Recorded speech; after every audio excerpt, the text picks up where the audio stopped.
And now, tonight's presentation of radio's outstanding theater of thrills, Suspense.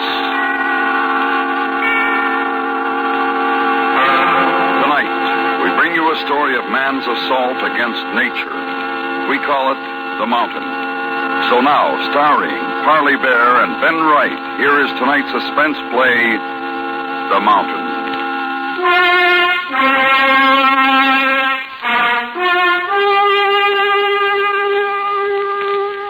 We made Camp 4 on the East Glacier, 22,000 feet above sea level. In that cold, thin air we stood looking up, and in the great loneliness we saw it. For a few seconds as the mist cleared, we saw it.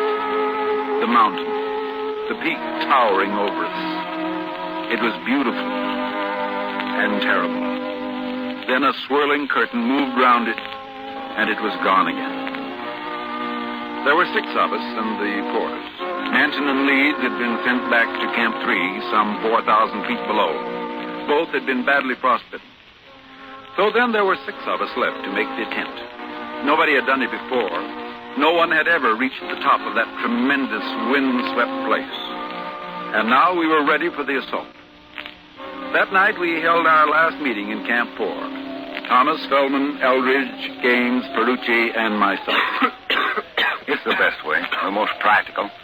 3 of us stay and 3 of us try to make it. Now we stand a better chance if we all do it together. What do you think, Bob? I don't think so. Thomas is right. If 3 of us go and have to turn back, the other 3 will still be fresh, and they can have a go. That's right. All right? I guess it has to be. Okay, 2 parties. Thomas, you'll head out the second. Stay at the camp. I'll lead the first one up. Right. Oh, now, wait a minute. Don't we get a vote on this? No, it's a waste of time. Start voting, and we'll start arguing again. Those monsoons aren't going to hold off forever. Yeah, but... How's your leg, Harry? Oh, it's not bad, but I might hold you back. You better leave me down here. All right. Perucci, you want me to go? Do you feel up to it? Sure, you bet. Gaines? Okay. You're not acclimated. Cough? Nothing. It'd get a lot worse higher. You better not. Well, look. Why not let me go with you and leave Harry in charge down here? That leg will be all right in a couple of days, don't you think, Harry? It ought to be. He hasn't had enough experience for a lead man. Oh. There's nothing wrong with me. Or is there? Well? I don't know, John. It's going to be pretty tough. Well? Listen, John. You keep out of this, Thomas. What about it, Bob? I'm in good shape. Well, I guess so. Okay, you, Perucci, and myself. That'll be it. We'll start at daybreak. And that's the way we decided. There was no other possibility. It wasn't that we didn't like Eldridge. It was just that he was always flying off the handle. And because of that, he wasn't a good risk. Nerves don't go so well with mountain climbing. Not that mountain, cold and dangerous. Its never-gain peak hidden in mist. Later that evening, Thomas and I were going over the equipment before turning in. You know, someday they'll invent an oxygen tank that's light. I'll bet these things weigh over 30 pounds. Yeah. Say, Bob, about Eldridge. What about him? You think he ought to go? Well, it's the only way, I guess. You're taking a big chance. He'll be all right. We could only wait just a couple of days. Harry'd be all right. We're late now. If the monsoon starts, none of us will be able to do it. Yeah, that's the trouble. Well, you'll have Perucci along. He gets on pretty well with Eldridge. That'll help. Yeah, it'll be fine. We're all in good shape. I think we're going to make it. In a way, I hope you don't. I'd like a crack at it myself. Wouldn't that be something? The first man to get to the top. You understand why I didn't take you, don't you? Of course. Wishful thinking, that's all. Well, you better turn in. I'll finish checking this up. Okay. See you in the morning.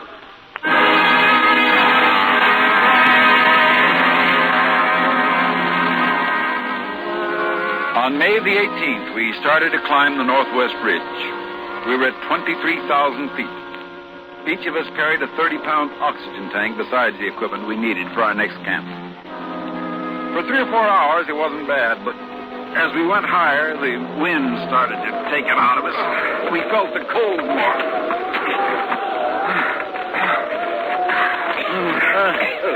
Take 10, huh? Yeah. Boy, will you look at it up there? That's it. You almost feel like You can jump and touch the top. It'd be a big jump, Ferrucci. What do you figure, about 3,500 feet more? Yeah, something like that. Well, if the weather holds, we might make it by tomorrow. That's what I thought. Not a cloud in the sky. Will you look at that thing?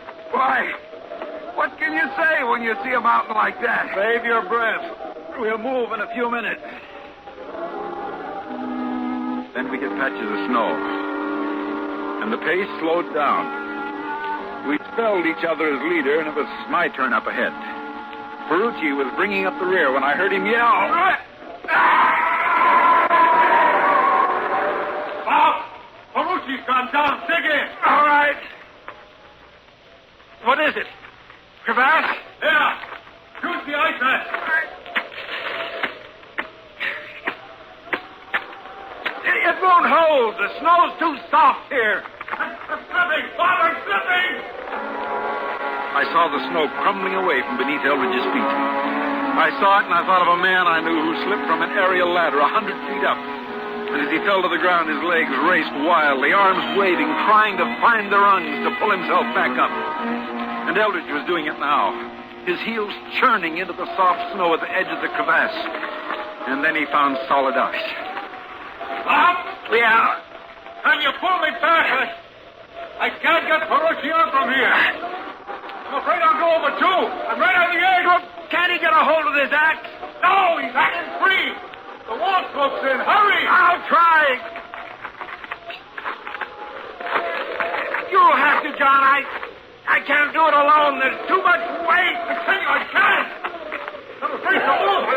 I can feel it going under me, all around me. There's solid ice a couple of feet back. I can grab it with my axe. Don't let go. Don't let it go slack, Father. I'll go over. I won't. You just hang on. I knew that if I slipped behind me, it was the end. I looked at the figure of Eldridge, his body bent backwards away from the drop beneath him. Closed my eyes, reached behind with my pick, and dug into the ice. I can't. I'm slipping. I can't. And as Eldridge shouted, I thought I heard another cry. And then suddenly the rope's weight was lighter. I saw Eldridge get up on hands and knees, crawl away from the crevasse toward me. Norman! Where's Norman? He's gone. He fell.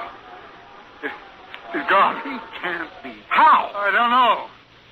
Perhaps the rope frayed on some ice at the edge. Suddenly it went slack. I heard him. Bob, I heard it. Well, maybe it's not deep. He might have fallen into a drift at the bottom. You stay here. I've got to see. I belayed the rope about the ice axe and paid out the rest of it as I slid down the slope to the crevasse. But when I looked over the edge, I knew that dark, blue, almost black emptiness below. I knew. There'd be no snowdrift for Norman Ferrucci's body, unless it was perhaps 10,000 feet below us.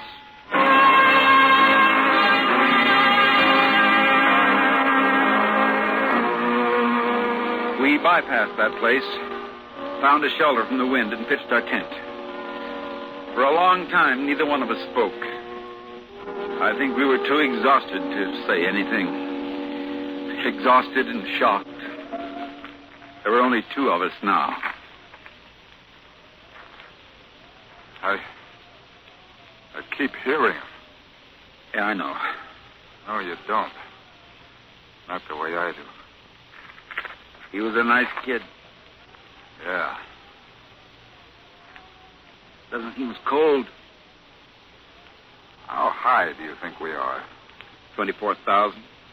Yeah, I wondered. A little hard to breathe.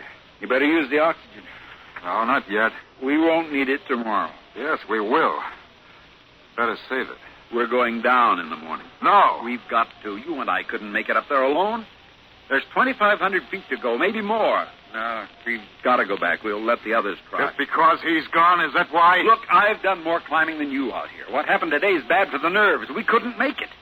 We'll go back and try again later. The monsoons will be here later. We've got to do it now. Thomas and the others can do it. No, we'll keep going. I've got to. I'm not going back. What's the matter with you? You're talking like a kid. Look, I was the last one on your list when you got the party together, wasn't I? Yes, but... Why? Why was I last? I don't know. Somebody had to be. It was you, that's all. You're a liar. You didn't want me along. None of you did. You're here, aren't you? You know I'm afraid of climbing, don't you? Isn't everybody a little? Isn't that why we do it? Isn't that part of it? No, I mean really scared. I'm really scared. You know that. No, I don't. Well, something happened when Something happened to me today, and I've got to go on to the top now. You think I'll call you a coward if we don't? No? All right, then, forget it. We'll try again. Maybe next year you'll be along, too. I'll do it alone, then. I'm going on alone. You want to come along with me, all right. If not, it doesn't matter anyway. I'm going. So long. John! John!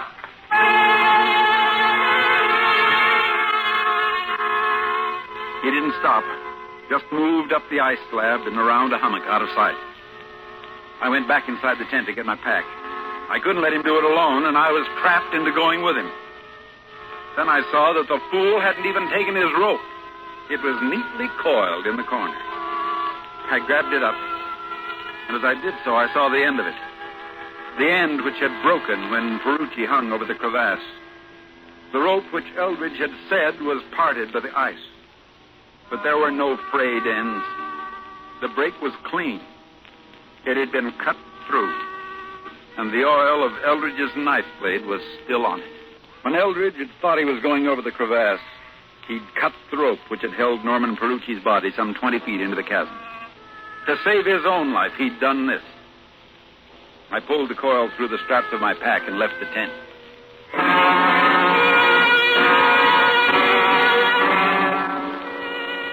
I caught up with Eldridge about 100 feet higher.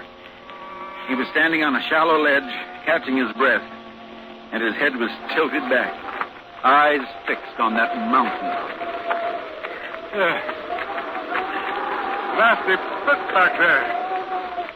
I was cutting steps up the cliff. I nearly fell. You didn't, though. No, I didn't. You're coming with me, huh? I want to see that you get down. Alive. You forgot your rope. I found it in the tent. I didn't think I'd need it. You might. Here. Thanks. We better tie on together. All right. You want to go first? No. It's your party now. You lead. Hey? He had a funny look on his face as we roped together. I think he must have known then that I'd found out what he'd done. He didn't say anything, though, but turned and began to move upwards. At 3 o'clock that afternoon, we were at about 25,000 feet. It was hard to breathe now. Terribly hard. We decided to rest for a few minutes. I remember looking down from the ridge, looking down into the incredible scene below, and then up. And the peak which loomed over us, clear against the sky, perhaps 1,500, 2,000 feet over us. I remembered Ferrucci's excitement as he'd seen it further down, and even then, I thought it could be beaten, that we might do it.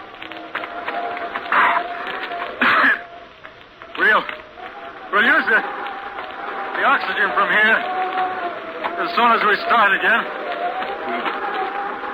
We can't do any more today. Yes, we can. Go higher. Then what?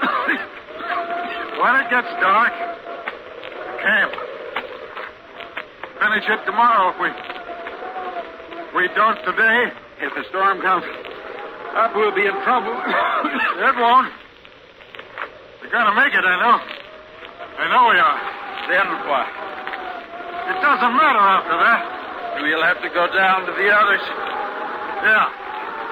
I suppose so. We'll have to tell them about Ferrucci. Yes? Are we going to tell the same story? I think we will. Do you know why I followed you? Why I came along? Yes. Just like that. Yes. You You murdered a man, and that's all there is to it. No, it wasn't murder. I was afraid. We knew if I went over, we'd all go. Oh, it was the only way. If you'd waited, we could have got him out. I didn't know it then. I felt myself going. I had to do it. And what's all this for? To wipe out the sin? Get to the peak and be a man again? In a way, perhaps. You won't be. You'll never be. When this gets out, and it's going to, there'll be no place for you to hide. No place to go. Well, we better get moving.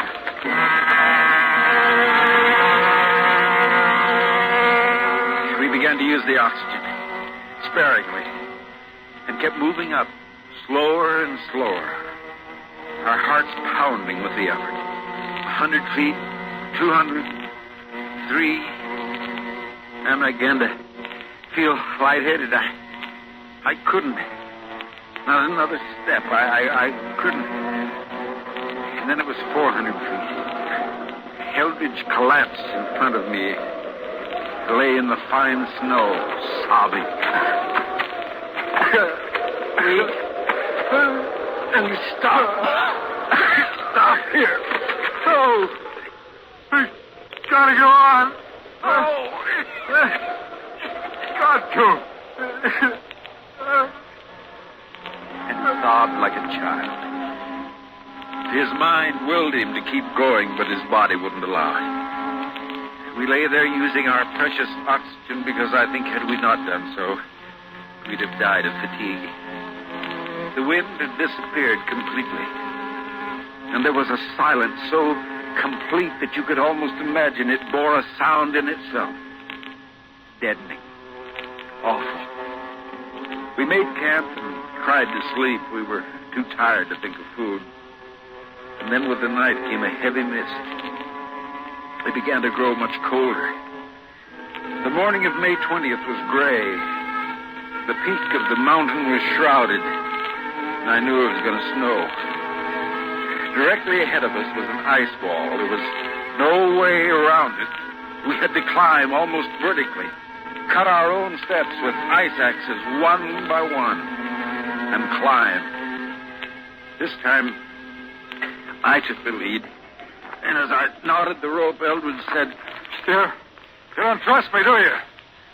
You're afraid if I'm leading and you fall, I'll cut the rope again. You might. Huh? Let's go.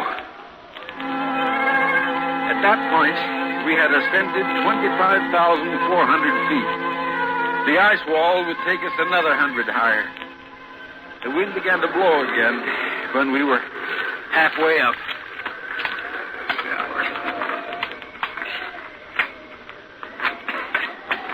we'll move around to the right after this step. There's a bit of a ledge. All right?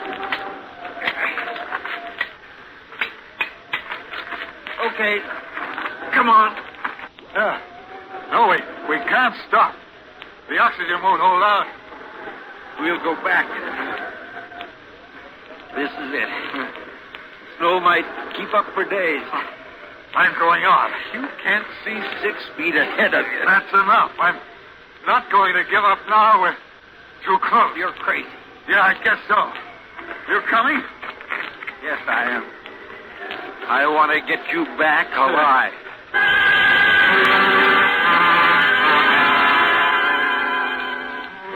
The snow on the pyramid was solid.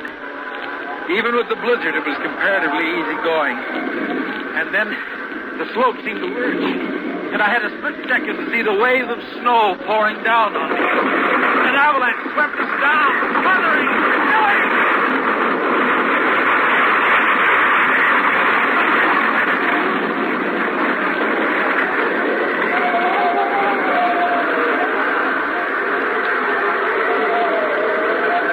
I'd stopped falling. My first thought when I came to, I wasn't dead. Then I saw a pair of legs crouched next to me. I didn't think that you were gonna make it. Where'd I land? Hanging Over the ice wall. Yeah, but you were behind me. You didn't go over. No. Don't ask me why.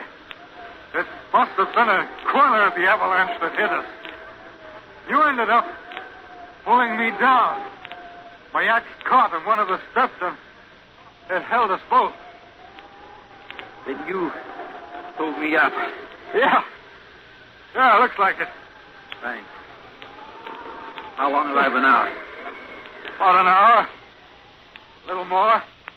Blizzard's letting up. Yeah. You feel like going on? I think so. All right. Did you tell me something? What? Why did you pull me out of it? Why didn't you just let me go over the edge? Then you wouldn't have had me around to tell. I'm not a murderer, Bob. I cut Norman's rope because I was afraid. If I thought there was even a chance of us not falling, I wouldn't have done it. But I didn't know. Now, it doesn't excuse me, but it doesn't mean that I kill you to get out of it. Well, we've got to save the talk. We'll need our breath. Now, do you want to lead? Or shall I? I'll do it.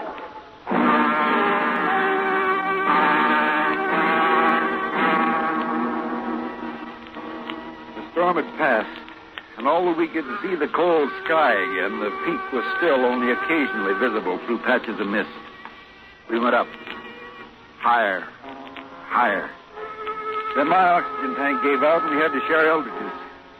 We'd nearly reached 26,000 feet, and we could see the top. For a moment, it stood out clear. And it looked so easy, the last lap.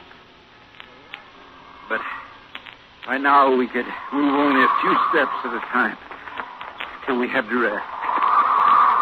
And I couldn't get up again.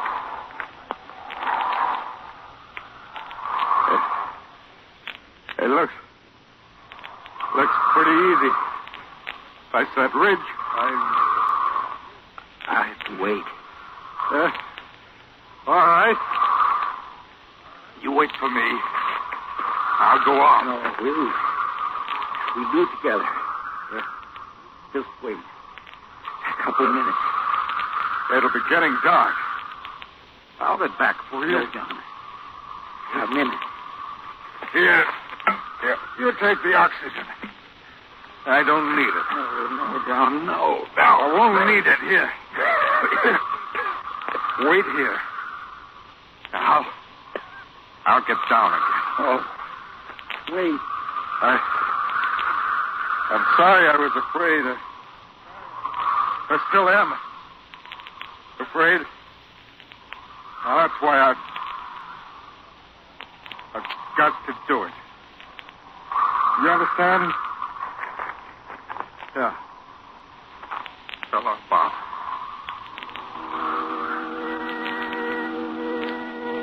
I didn't have the strength to stop him as he untied the rope which held us together. Then he was gone. And after a while, I felt stronger, and I sat up. I could see him, a dark blob against the mountain snow. Smaller, smaller. And he was climbing upward. He'd reached the final pinnacle and become a dot that was lost in the mist. I saw Eldridge once more. He couldn't have been more than 250 feet below the peak. For perhaps 10 seconds I saw him, and then he disappeared. I waited into the night, and the next morning I began to look for him. But the oxygen was gone. I knew that if I had to climb another foot, I'd die. And so I turned back. There was no wind anymore. It was almost warm. Somehow I got down to the base camp, and I told them the story. Almost the whole story, but not quite. I changed a rope which had been cut with a knife into a rope which had frayed and parted on the ice.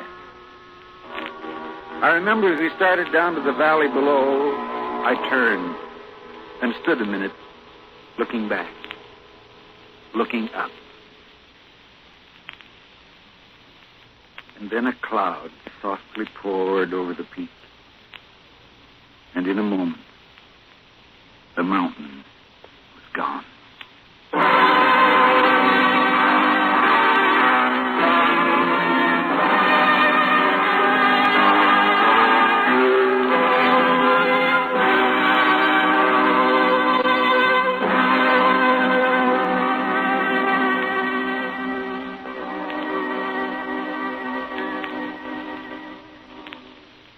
Suspense, in which Parley Bear and Ben Wright starred in tonight's presentation of The Mountain.